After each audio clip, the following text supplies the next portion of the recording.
I'm Dan Gemeinhart, author of The Honest Truth, and in this video I'll be showing you some of the scenes and places where Mark and Bo were in chapters 2, 3, and 4 here on the streets of Seattle. Not far from here is King Street Station, where Mark and Bo would have gotten off the train the night that they ran away. Now originally I set a scene in King Street Station. Later I decided to cut that scene because I wanted to get right to the action here on the dark streets. So much of writing is not about just what goes in the book, but in what you choose to take out.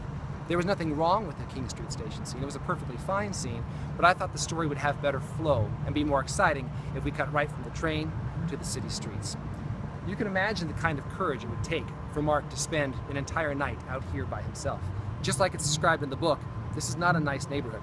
There's not cute shops or nice restaurants. There's lots of vacant lots and run-down buildings. It would be a scary place to spend the night. Do you think you have the kind of courage it would take to spend the night alone in a place like this? Have you ever had to do anything that takes that kind of courage? And while it's certainly a brave thing, do you think it was a smart thing for Mark to do?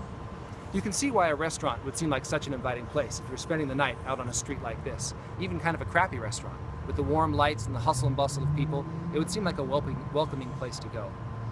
I think these scenes that happen in Seattle are so important. It'd be easy to focus on Mark running away or Mark getting to where he wanted to be, but it's really here on these dark streets by himself that Mark realizes how alone he really is, how hard his journey is going to be.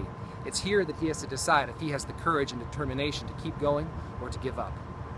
If you were going to write a story and set a scene in a place like this, how would you describe it? What words and details would you include?